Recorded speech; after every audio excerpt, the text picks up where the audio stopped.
The saying, patience is a virtue, is being well and truly tested by Singleton Shire Council, with more than 5,000 bats once again hanging around for the breeding season.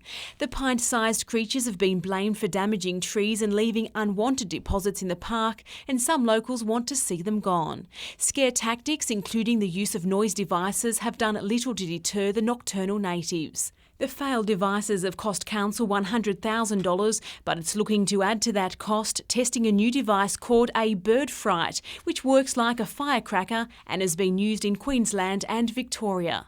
We're not quite sure of the cost of using that, and we're waiting to seek advice from those two users as to the effectiveness of it. And there have been some controversial methods suggested. If they don't work, I think the only way left is to colour fuel. While that's unlikely, the bird fright device is a very real possibility, but Council has its hands tied until the end of February, when the breeding season is over.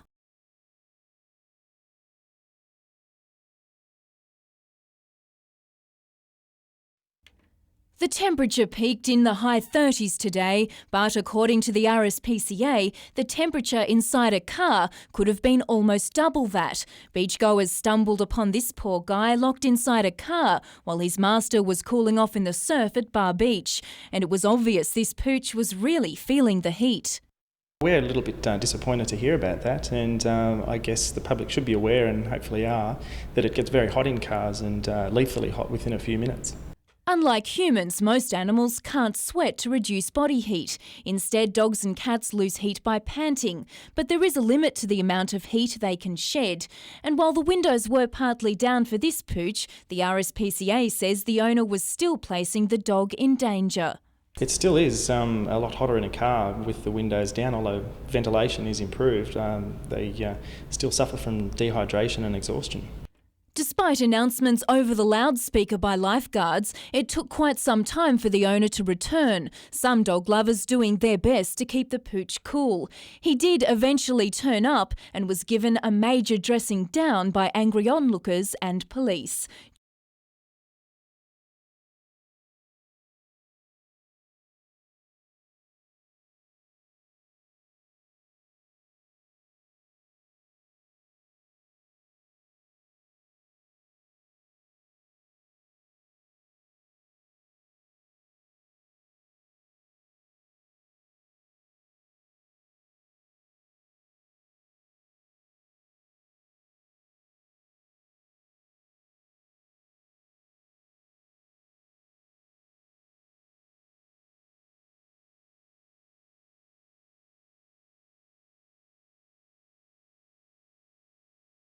$17,000 tonnes of grapes are expected to be harvested in the Hunter this season, and today the first fruits were falling at Peacock Hill in Percolban.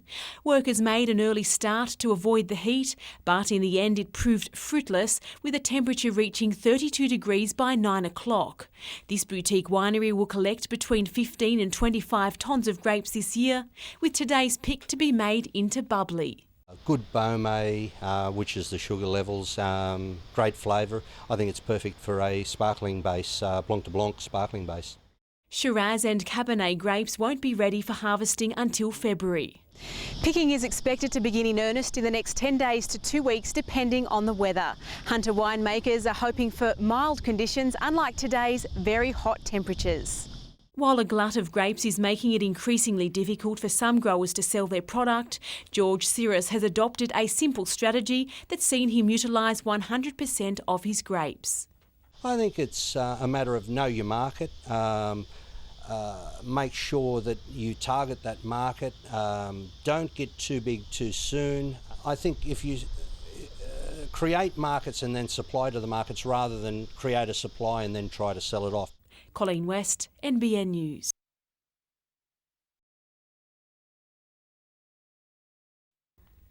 If the Pirates are a club in crisis, you couldn't tell at training today. Even in the sweltering heat, there were plenty of smiles and, most importantly, plenty of dedication to the cause. In fact, it was only when the owners turned up for a players' meeting that you were reminded of the shaky foundations threatening to capsize the pirate ship. The owners came in and just kind of laid it down, let us know where everyone's at, and we're very honest and direct about it, so that's really all they can do at the moment. And the players know all they can really do is try to keep the fans coming to the games. Our job is to play basketball, not to worry about, ticket sales and revenue, that kind of thing. So, it's at the back of our minds, I'm sure, but, for me, it's important just to make sure the boys stay focused on what we've got to do. The uncertainty is something co-captain Ben Melmoth is all too familiar with. He was also part of the Falcons franchise that went belly up in 1999. But he's not convinced basketball in Newcastle could survive another blow like that. It's very important that the support comes from the Hunter and that we keep a basketball team in Newcastle, because I think that after losing the Falcons, if we lose the Pirates, there might not be a team in Newcastle again. Jessica Phyllis, NBN News.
It's no secret the Hunter Pirates face desperate times to stay afloat past this season, with shareholders to plug the remainder of a projected $850,000 financial hole at the season's end. It's the longer term that remains in question. The real problem that we have is then justifying whether we want to pour that much money into the sport for next year. Newcastle City Council called a meeting of the minds today to discuss alternatives. A major sponsor is a vital part of the equation, but not the total sum of the solution. Increased revenue streams via control of a purpose-built venue would be ideal, but that's unlikely. However, Newcastle Basketball believe its Broadmeadow facility is a viable option. Back to basics in the venue, reducing the cost base. We could almost be, or we would be up and running for next season. It, however, requires major upgrading to seating, change rooms and corporate box facilities, while air conditioning would have to be installed. In all, around $300,000 in funding would be required. There's an option that's in front of us. It'll require some work. And time isn't an ally. The NBL is already building towards next season and needs to know if the Pirates will be part of it. We have to know whether we're going to go forward with the team by the end of this month. All this and the players are trying to stay focused on making the playoffs. Club directors will meet with them tomorrow. Jim Callanan, NBN News.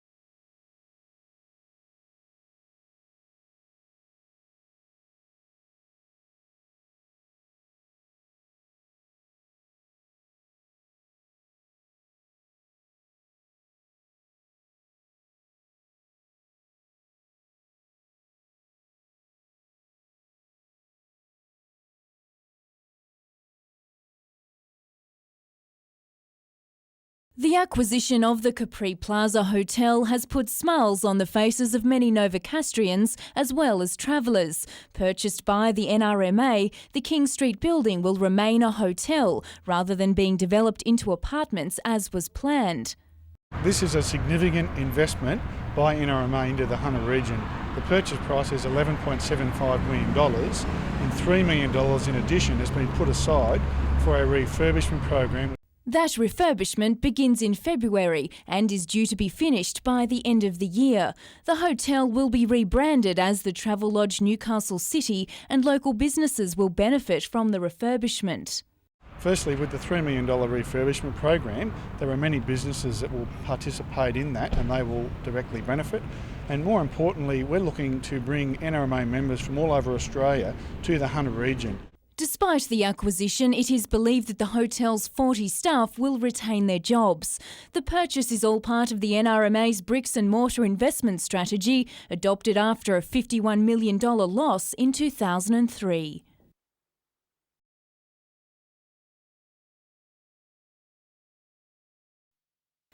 After 20 years of attending to the medical needs of blacksmiths in Marks Point, Dr Gurucharan Singh Tind is retiring.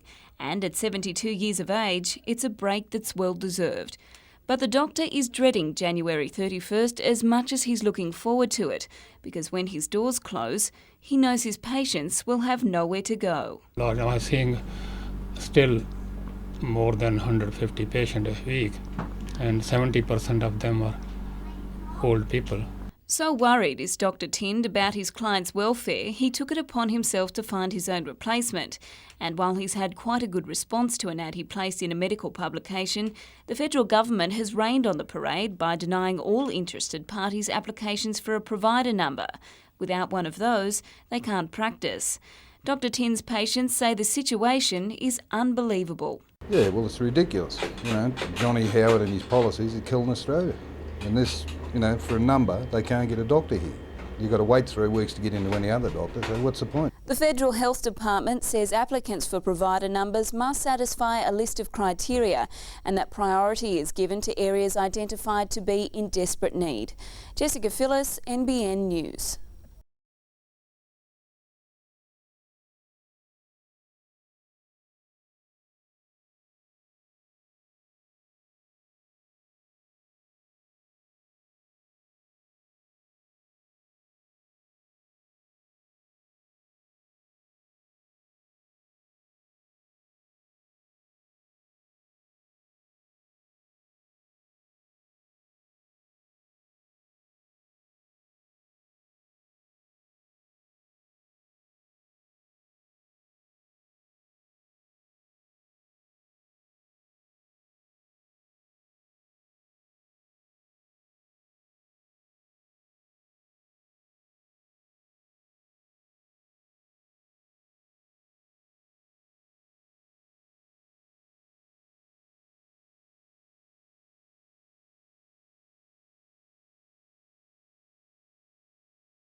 The Nurses Association isn't pulling any punches. They want air conditioning installed throughout the hospital by November 2006. It's claimed these wards reached 48 degrees on New Year's Day. Making matters worse then, fire was knocking on the John Hunter's back door. There was no air conditioning, there was no ventilation because we had to keep the hospital closed, and the temperature just ballooned. It was madness. In a cruel twist, this man was working on the John Hunter's new building site installing ducted air conditioning when he was seriously injured, becoming a patient himself. I was getting infections and stuff, and it was all about just sweats and stuff. It was made it really uncomfortable to recover. Do you think if there was air conditioning in your ward you would have recovered quicker? Without a doubt. The Nurses Association says it put the issue to the state government 12 months ago. 1 year on and still no change, industrial action hasn't been ruled out. In the meantime, the nurses have asked for some interim measures to be put in place for management to supply cool water and ice for all staff, visitors and patients on an hourly basis. As to why the post-surgical wards don't have air conditioning, management claims it was the community who opted against it during a consultation process when the hospital was being built. Our long-term plan is that we've put a submission into to government to actually get air conditioning for all of the wards in John Hunter. Just when is up to the Health Department. Adam McKilrick, NBN News.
There's an extensive 500-kilometre network of creeks winding through Newcastle, and the system's health could only be rated as poor. The symptoms are weeds and algae choking creeks and concrete channels.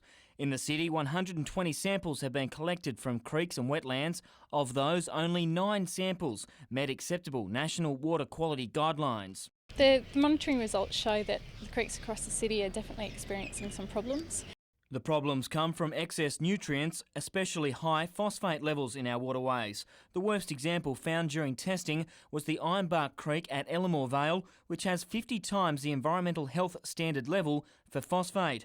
The excess nutrients are from things like detergents, fertilisers and animal waste. People can do simple things like at home washing their car on the grass instead of the driveway, using less fertiliser, use it sparingly and never in rain. Excessive nutrient levels, such as those found in the Newcastle waterways, deplete marine animal stocks, kill seagrasses and promote weed growth. Phosphorus or high nutrient levels can also lead to toxic blue-green algae, which we see in a lot of our creeks and our wetlands across the city. Todd Nardi, NBN News.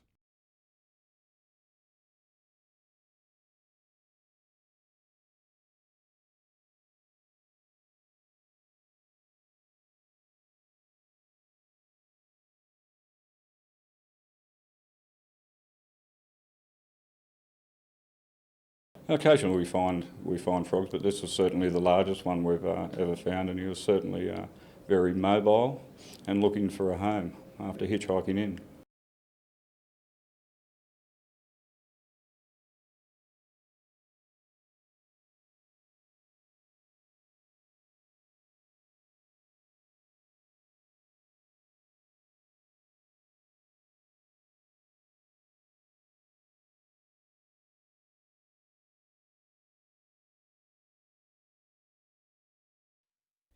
On the surface, it's a positive move.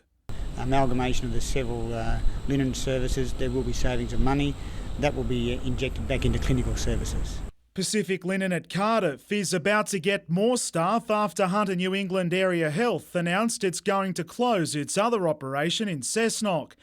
37 full-timers will be offered positions here when the Hunter Linen service closes in March. Whether staff want to travel that extra distance to work is the subject of debate. We talked to staff yesterday about those issues and looked at carpooling, and we'll be talking with the Union Specific Consultative Committee meeting next week. Both organisations are business units of Hunter New England Area Health. Just what the money saved will buy in terms of frontline clinical services remains to be seen. Adam McKilrick, NBN News.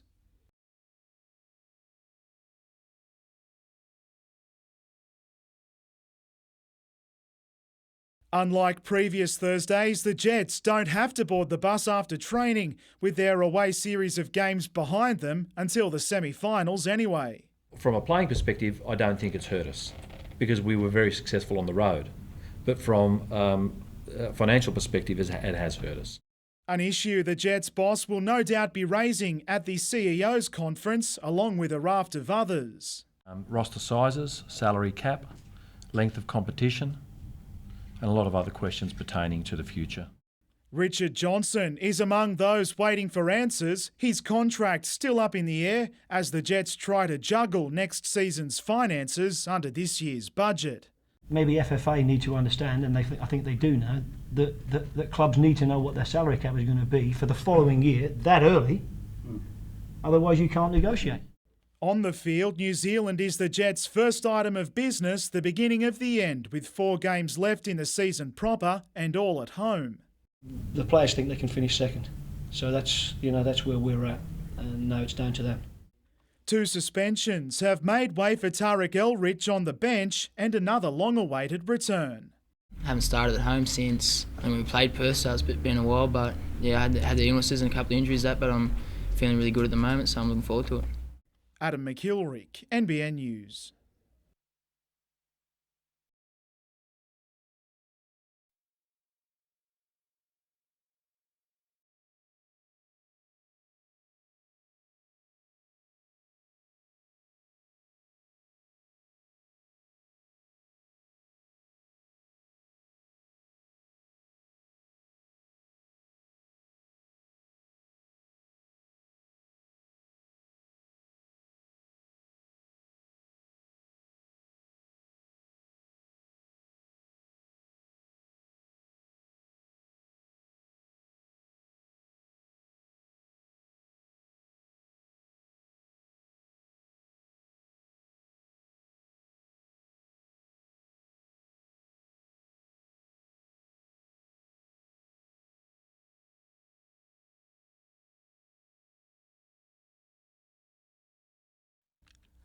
All available resources, including police and Westpac rescue helicopters, were called in to search for the 11-year-old. Dylan Finxt and another boy had gone to nearby Redhead Beach yesterday afternoon. However, while the second boy returned to the Redhead Beach holiday park, Dylan failed to arrive home last night. Yeah, we have concerns due to his age, the fact that he was out overnight with just wearing board shorts, no other belongings or anything with him, so without clothing and out food overnight, we do have serious concerns for him. A search command post was established just metres from Dylan's home, where his mother spent the day anxiously awaiting news on her son's whereabouts. While police fanned out across the beachside suburb asking members of the public if they had seen the missing boy, other officers backed by SES volunteers headed into the area's dense coastal bushland in a hunt for clues as to where Dylan may have gone. Yeah, it is a difficult area, but we're trying to eliminate areas where they can have a look at and then identify areas where we need to get in further on foot and have a look through. So we're being as thorough as we can right throughout the area. Late this afternoon, the police investigation finally yielded a positive result, with Dylan located safe and well. Gary Blair, NBN News.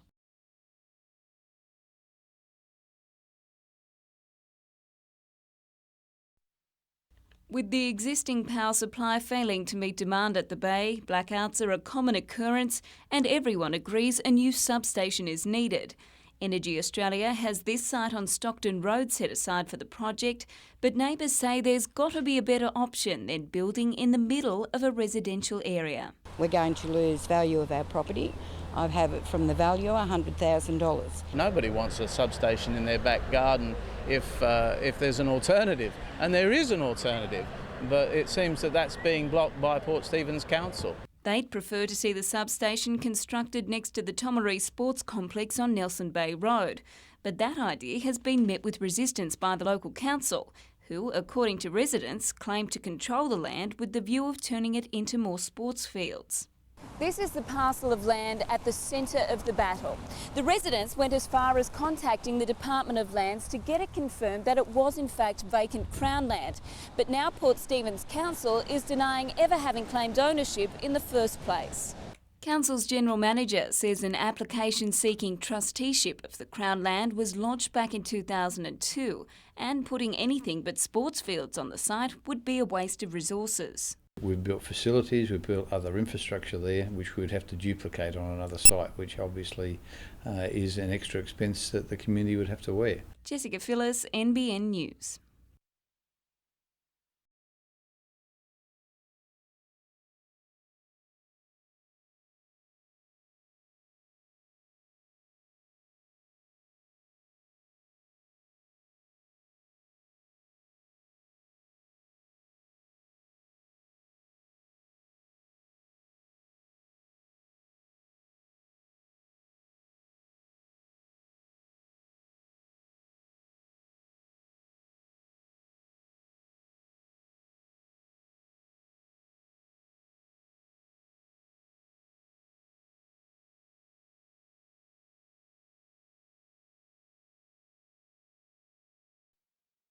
He's one of the league's highest point scorers and very much part of the Pirates' plans. But a foot injury is threatening Aaron Trahare's final series, now a matter of wait and see. Probably by Friday we'll definitely know one way or the other, so fingers crossed till then, and hopefully I'll be able to get through the season even if it is a stress fracture. Always the optimist, it's a good thing he is. Given the Pirates' recent record, they need the veteran more than ever.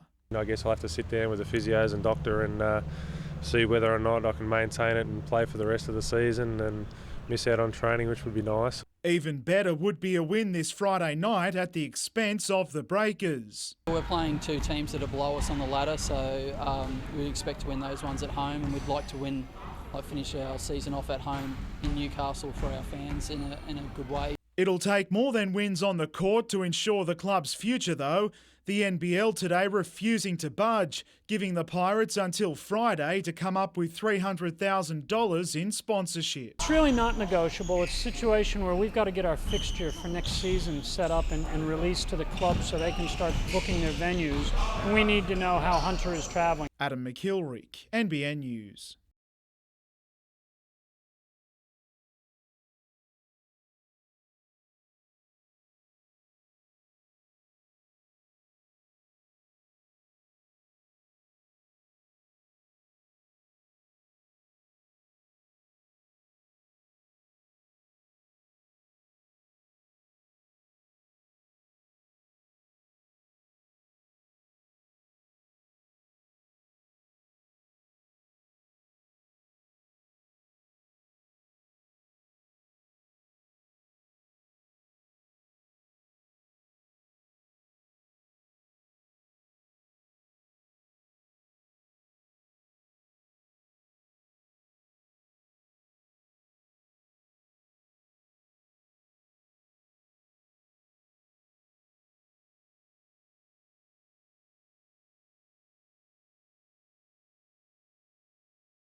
It was a sporting flavour at today's lunch for someone who gave others a sporting chance.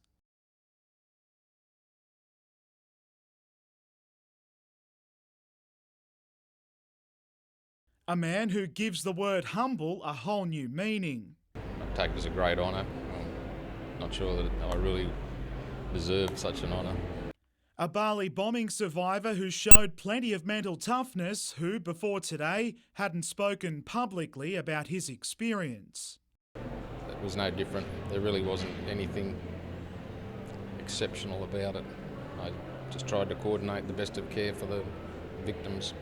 But Dr. Frost broke the mould, the GP showing unbelievable commitment and courage when the world was falling apart. And if he hadn't had that amazing capacity, things might have been very different for everyone. He went to Darwin on the Hercules. He didn't sleep for 5 days because he was in the hospital looking after people. Those closest to Dr. Frost say the award is recognition for so much more.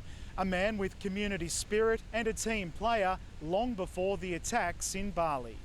Adam and Margaret, his wife, are always very willing to take people in or to go out and help.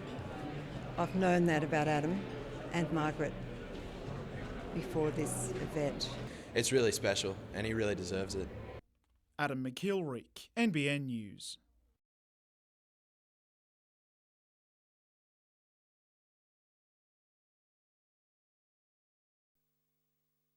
Contested like a Ryder Cup, the Queenslanders didn't enjoy much luck in the 15 Years Foursomes event this morning at a windswept Newcastle Golf Club. But the conditions suited the hosts, Jack Newton's juniors, in fine form for New South Wales. These are pretty good players at a young age, and many of them play in 4-round events, so they're used to differing conditions. Yesterday was very hot and steamy, and today it's just another test of their skills. The windier the better, according to Greg Norman's first coach, Charlie Earp, now president of his former Students Junior Foundation and a talent scout. You can see the spot and think, well, now I just hope that young person can go through and not have too many advisors and just stick with the few that'll really help him or her.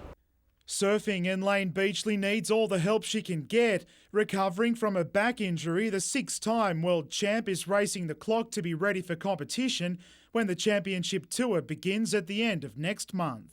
I still haven't surfed since October, so it's been 3.5 months since I was last in the water, and I'm just giving it as much time as it requires. I can't be impatient with this injury because I just do not want surgery.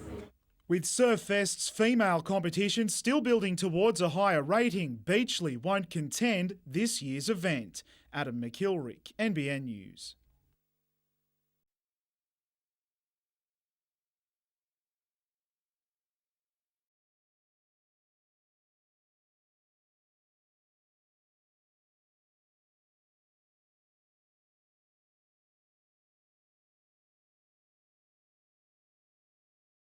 And we have developed a program of entertainment that starts on the foreshore at 3 o'clock and continues after the baton has departed until 7:30 p.m.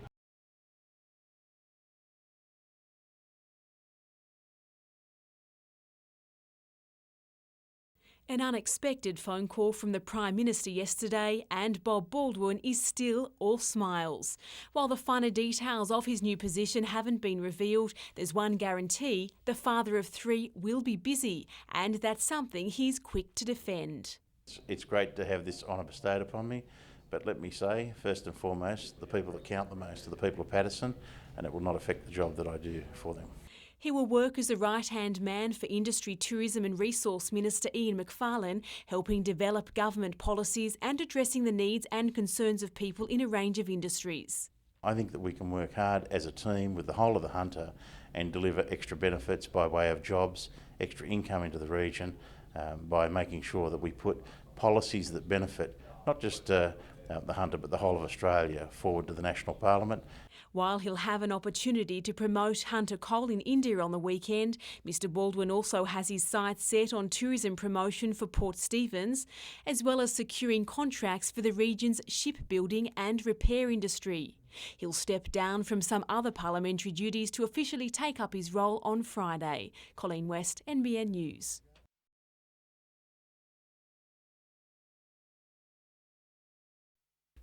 This is one day Emmanuel Christo will never forget. Just before 4 this morning, the owner of the Santorini Cafe, an adjoining kiosk to the Fingal Bay Surf Club, was notified of alarms coming from this building and tried to enter. But he turned away after realising he was holding his car keys and not the key to the business. As I was walking back towards the car, After a minute, as soon as I turned my back, I heard the second explosion and all the sparks and ash sort of floating onto me. Fire tore through the first aid room, causing 2 oxygen bottles to explode and destroying valuable rescue equipment, including spinal stretchers, neck collars and radios.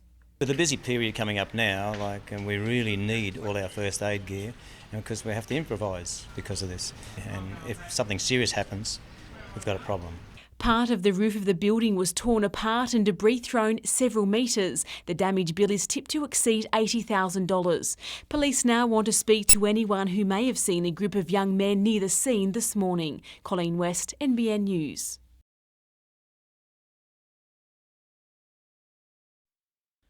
The Department of Environment and Conservation isn't pulling any punches. It says Newcastle Harbour does contain chemicals, but not the ones which has crippled Sydney. The Sydney case is about dioxins, which was from a particular processing plant.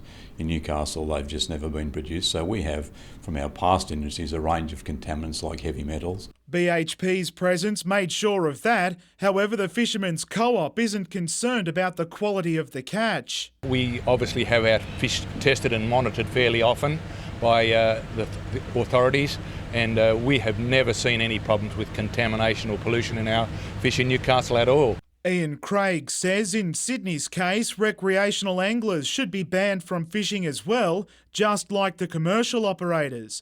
He claims the state is just trying to get the Greens on side. It seems to be a constant attack on commercial fishing by the state government right throughout New South Wales. But healthy fish stocks off the coast from Newcastle end up on many Sydney dinner tables, some $5 million worth of fresh seafood sent south every year.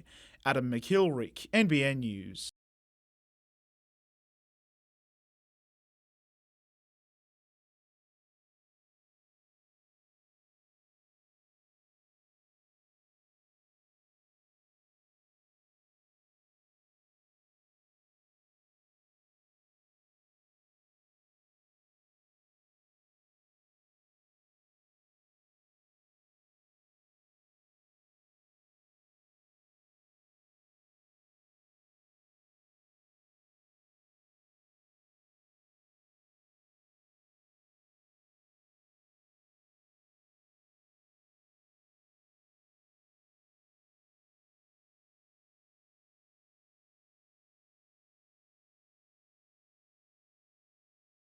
Since arriving at the Newcastle Jets, Alan Picken has forced his way into the starting 11. Likes to get stuck into people. A proper defender in my eyes. A player the Jets have come to rely on, and after a solid season, the club's rewarded him with another 2. It's been going on for a few weeks now, but yeah, it's finally over. As I said, I'm happy. I'm just concentrating on tomorrow night's game. The midweek match comes just 4 days after Newcastle hosted Melbourne, the limited preparation time not viewed as a disadvantage. I actually think it's a bonus, to be honest. You know, we've got ourselves in a good position, and when you get in that position, you can't wait for the next round to come. But timing hasn't done Matteo Corbo or Richard Johnson any favours, both racing the clock to be fit. A decision's expected tomorrow morning. In another sort of race, Sante Milicic is building towards the Golden Boot Award, a likely contender given Melbourne striker Archie Thompson's now in Europe. I'd love to win it, but you know, I'd even prepare to say I'd forfeit that as long as we finish second spot. Adam McIlrick, NBN News.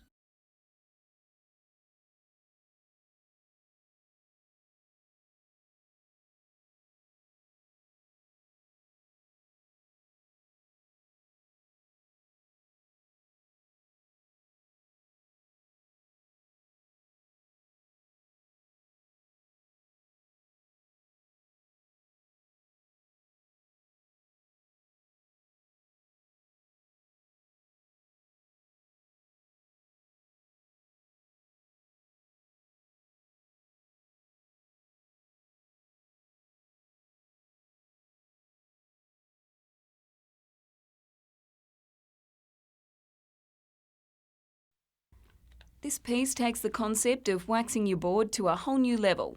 While wrapping a shark in blanket makes the predator almost seem cuddly in these works by Ricky Swallow. Well, almost. They're among the pieces in the Swell exhibition, which celebrates contemporary Australian beach culture using a broad range of media.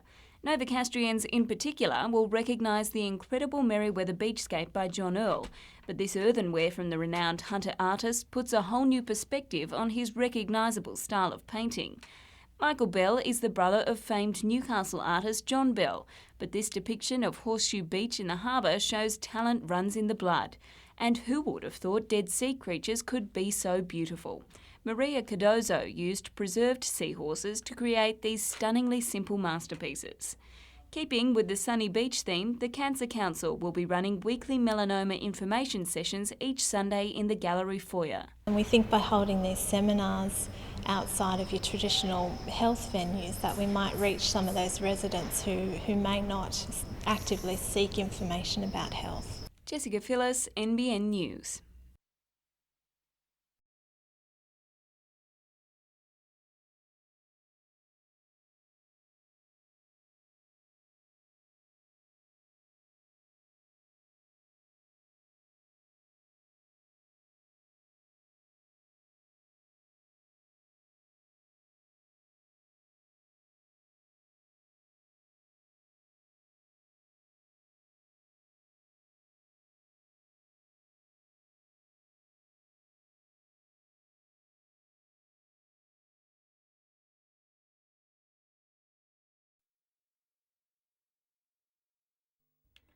There's already a lineup as far as the eye can see, but the number of ships off Newcastle is set to grow, with a major coup for two Hunter coal suppliers.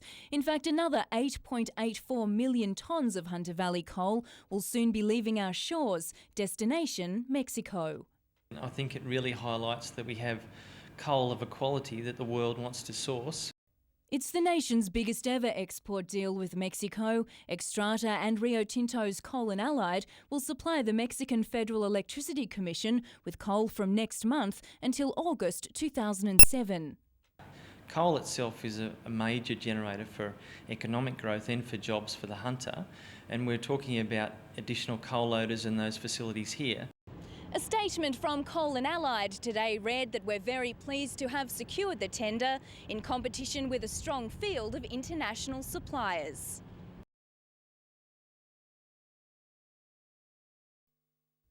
An extra $4 million a year is what Council says it needs to repair Newcastle's ageing assets. That includes the neglected Newcastle Ocean Baths at a cost of $1.8 million, the tired Town Hall at $4.4 million, and the dilapidated Dixon Park picnic area $100,000. Our infrastructure is old and ageing. It's time we did something, and this is the best solution Council can come up with. That solution is another tax, which begs the question, is Council using ratepayers' money wisely enough? Council has looked hard and long at this. It's not a whim. We've had our rates constrained at less than CPI. We've been acquiring more responsibilities by legislation from the state and federal government. But for ratepayers, it's another huge slug which many simply can't afford, especially pensioners living on valuable blocks of land who are already struggling. Based on land values, average residential rates would rise an extra $70 for the infrastructure tax, but others may pay up to $215 a year extra. The Council has organised 10 community forums across the city this month so ratepayers can suggest infrastructure projects which need attention in their own suburban area and discuss the levy before it's introduced. Jane Goldsmith, NBN News.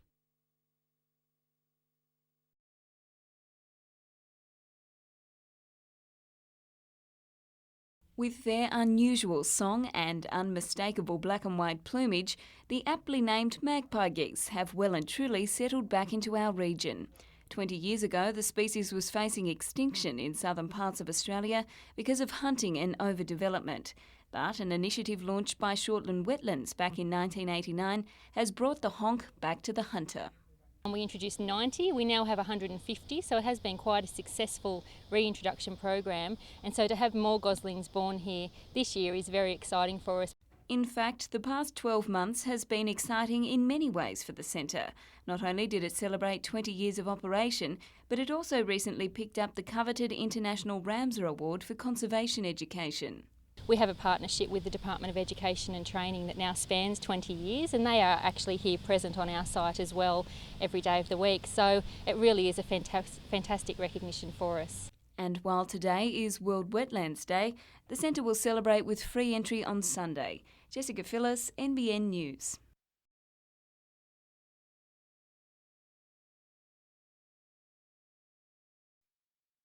Always the star, Mike Helms showed he is just as comfortable in a supporting role.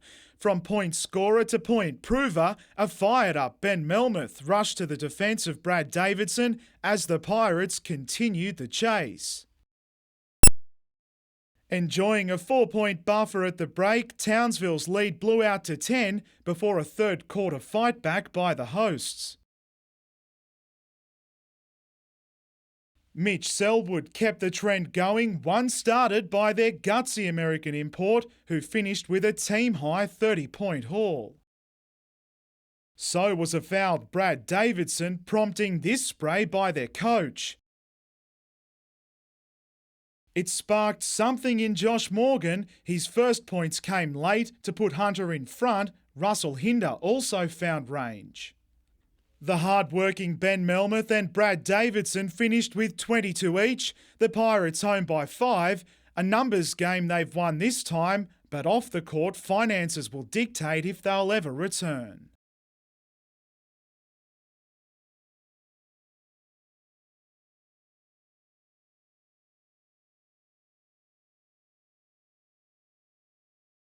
It's going to be my first Open Nationals and it's going to be really tough. Like compared to other years, the competition has just really gone up a notch with the prospect of competing for Australia in Melbourne, the MCG.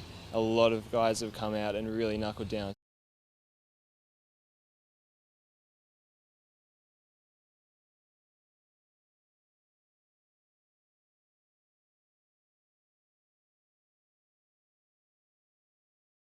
The last time Peter Carney played in the National Water Polo League was for Sydney Uni. Fast forward 12 years and he makes his return this weekend.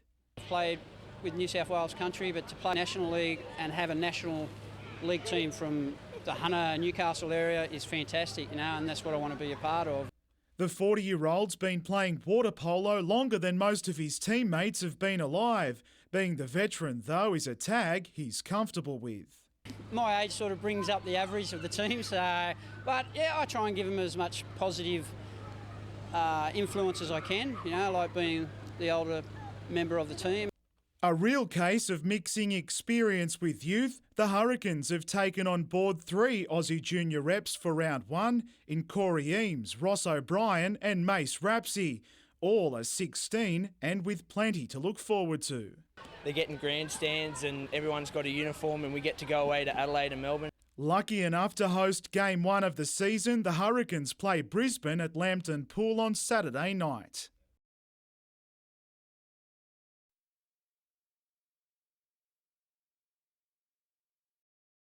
I think it's one of the games that you, I guess, look forward to, and I mean they're the form team of the competition and been in good form for probably 12 months now, and again a good opportunity to see where we sit, and I think boys looking forward to playing against them. It's one of those exciting times of the year, both teams coming into good form, and the expectation is it's going to be a great game, and I know the players are pretty keyed up for a good game. Just been found out that it is an official sellout. First time up here for a long time. It's been sold out the day before the game.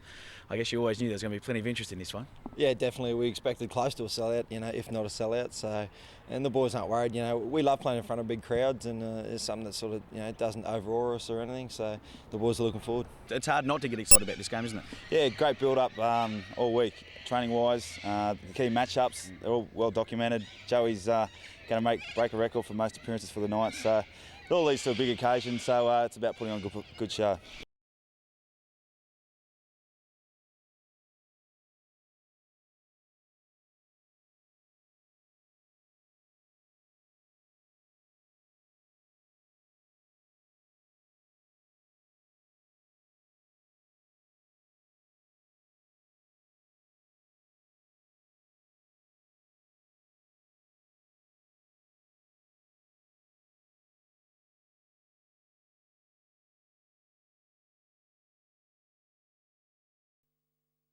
It's Toronto's very own floating museum. Heritage of Float is a playground for maritime mad history buffs, an annual get-together of old salts who don't sugarcoat their passion. I had a background as a motor mechanic and that led me into this foolishness, and here I am today sitting on top of a big pile of money and I can't realise it. Bill North is the proud owner of Billie Jean, but at 81 he's reluctantly put the 1930s built Halverson on the market after a lifetime of memories.